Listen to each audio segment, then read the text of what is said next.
lots of videos on YouTube talking about the do's and don'ts of traveling to foreign countries. We're going to talk about some of the myths we encountered traveling to Portugal, and hopefully you find it interesting. We did. So that's what we're going to talk about. Welcome to the Groovy Adventures of Jeff and Sonny, where our groovy adventure is learning to simplify, retire early, and travel the world. You like that? Yes. That's good. I like that. We're going to talk about some things we found out on numerous trips to Portugal. Some myths, things we'd heard before we went that we found out weren't quite true. And yeah, it should be kind of fun. You want to kick us off? Sure. All right. Packing. In the past, we've always packed, and I'm like, oh, well, what if I need this? What if I need that? What if I need this? And so I always overpack. I don't know if you do. You think you do? I did. Yeah. I did. I used to. I'm much better at it now. The thing that I found over the 3 times that we've been to Portugal, pack light. I didn't use half the stuff I even took when I thought I was packing light. So packing light is actually very good idea. Yeah, yeah. And you got a choice, between like backpacks and roller bags and stuff. Mm-hmm. Found that the backpacks were really good if you were going to be moving around a lot, so you're not constantly dragging those roller bags over all the cobblestones in Portugal. Yeah. If you're going to stay in one place, I think the roller bags are a better way to go. Also, remember, in terms of packing light, it's not a third world country. You can get stuff over there, so. Right.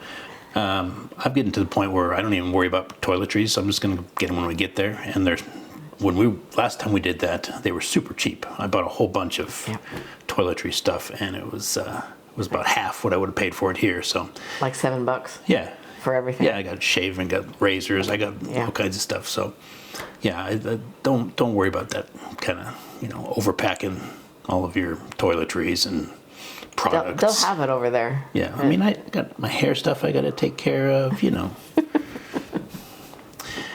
Although I did find women that they are not as much into conditioner as we are here in the States.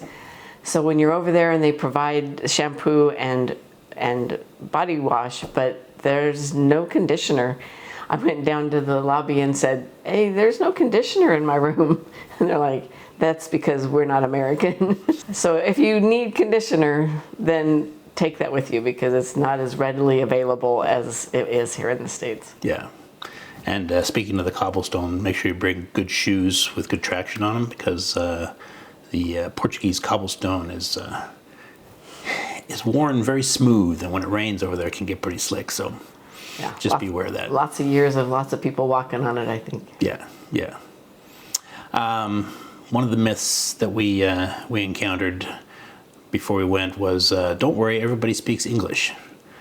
And that's true in the places like Lisbon and Porto and Coimbra. In the touristy areas, basically, yeah. Yeah. But you get out into the rural areas, or we went and visited a town called Viseu, I don't know. Tell us in the comments below how to say that. Yeah, and I never heard it pronounced the same way twice when we were there. Anyway, the Portuguese is named that their most livable city, and I think it's their most livable city to them because there's not a lot of tourists there, and there's not a lot of English being spoken. So we spent about almost a week there. Yeah. And didn't run into a lot of English, and we actually had to visit a hospital, and nobody there spoke English. So it was an adventure. It was an adventure. Yeah. The other myth that we encountered was when before we went, they said, oh, don't wear your big American like Disneyland and all the logo clothes and stuff because you'll stand out as the American. And that was... I think I saw a lot more locals there wearing like Lakers t-shirts. I even saw a guy with like a American Eagle t-shirt on, and he was obviously a local guy. Ball caps from sports teams, and they wear all kinds of American gear over there. So, and that's because they love us, don't they? Though they seem to. What's not to love? Really, they seem to really love Americans, and that was another myth that we were told that maybe they weren't going to like Americans. And yeah, everybody we encountered was. We had a great chat with this guy. We went on a winemaking tour, and this young guy was showing us around his his vineyard, and we sat around, drank wine with him one afternoon, and he was all about America, all about wrestling and basketball, and his dream was to come to America, rent a muscle car, and drive from coast to coast. He even showed us he had every denomination of dollar. Yeah, he was collecting those, so he was ready to go. Yep. It was awesome. Accommodations, just be aware that accommodations over there, hotel rooms and stuff, are small. They're tiny. Sometimes the bathrooms are pretty nice, but the room in the actual bedroom part of it is pretty tiny. Yeah, we had to either store our luggage on top of the bed, and then at night we moved it into the bathroom, and then bring it back out because there was no room other than to walk around the bed. Yeah, that was all there was in that room. So they were cool rooms. I thought they were really cool. Beds were great. Everything was great about it. It's just there's not a suite kind of room around it at all. There's not a lot of king size beds, and if it's a queen size bed, a lot of times it's two beds pushed together, so there's a seam down the middle, which makes it sort of interesting, especially if you want to get close. That's but the Portuguese hotels have great free breakfasts. I think they cater to the British, so you get these huge English breakfasts with sausages and bacon and eggs, and it's all included in the price. So it's really nice. Yeah.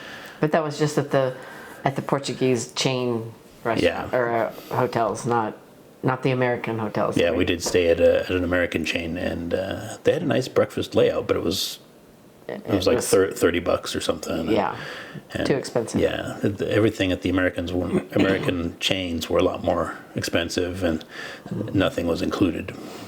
Yeah.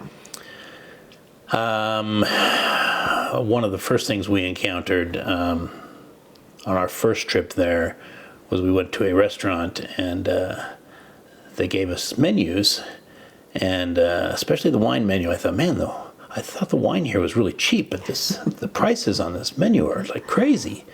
But whatever. It's our first night. Let's enjoy. And we started chatting up the waiter and the owner, and messing around, talking about their different football teams, and who was rooting for which one. And we got them arguing back and forth, and everybody started laughing. And we said, well, let's order another bottle of wine. And they handed us that menu again, and the owner says, no, give them this menu. So we got the locals menu after that. We ingratiated ourselves. But you just be aware, sometimes there's a separate tourist menu. Yeah. On that same note, when you're around the touristy areas, there's quite a few people that standing outside of the restaurants trying to get you to come in and handing you menus with pictures on it, and those are not the places to eat. Yeah. The food is probably fine, but it's not really true local. And it's going to be more food, expensive. and it is more expensive. Yes. Yeah. And then there are beggars on the streets. People wanting money from you. We did have one interesting gentleman in Porto one time who just started walking with us and struck up a conversation. He must have walked with us for like 20 minutes and told us his life story and why he was on the street, and he was very sincere, and so he seemed nice enough. I thought he put in the effort, so I gave him a little money at the end. But they're out there mostly just you be polite and say, oh, no thanks. They're trying to maybe sell you sunglasses or whatever, or asking for money, and it's like, no, I'm not going to do it. But and there are pickpockets. We didn't actually get victimized, but there are, if you go like crowded places where people are packed in together. There's the famous cable car in Lisbon, and I guess that's notorious for having pickpockets on it. Because they pack people in there, I suppose. Yeah, a friend of mine's wife actually had her wallet taken while they were on that, so it happens. That's probably the biggest thing you have to worry about in terms of crime over there, because everything else is pretty safe. And we did find out, as we said, in Viseu. Yeah, we'll go with that. Know where the hospital's at. Yes. Just in case, because we did have to visit the emergency room. That was an interesting experience. Yeah. Yeah. We were told at the hotel, you can walk there from here, because it wasn't like a super emergency, but we wanted to go get checked out. And they kind of pointed us in the right direction, and we saw signs, and we got into some roundabouts, and you walk all the way around the roundabout, and there'd not be another sign for the hospital. So we probably spent an hour, Probably an hour, yeah. looking for a hospital that was only like 20 minutes away.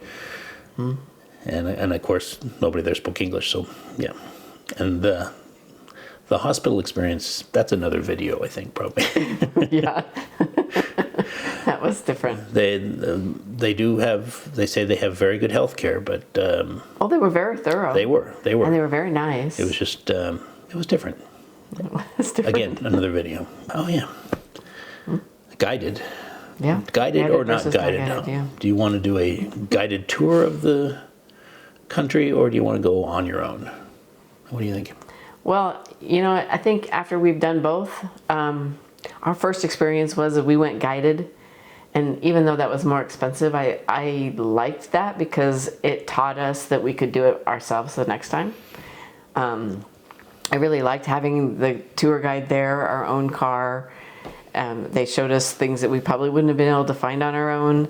So it was nice. It was Really our very first trip abroad. I mean, yeah. at least in Europe. So I think it was a good way to kind of get your feet wet. But I wouldn't do it again just because now my feet are wet. Yeah, and it can get spendy. We spent a lot less when we didn't have a guide, but Yeah. it just kind of gave us the confidence of showing us how to get around and how to talk to the people, and it's all very doable without the guide. But I'm glad we went with the guide the first time. Yeah, me too.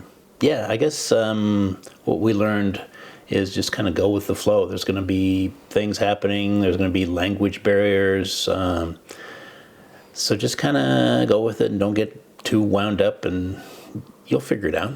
Yeah, and be open-minded to the cultural differences. That they're not American. They're not going to act like Americans. They're going to act like their culture, and you've got to know what that is. Yeah, they're on their research. own schedule over there. Yeah. There's no rush, and so embrace that. Don't be in a hurry.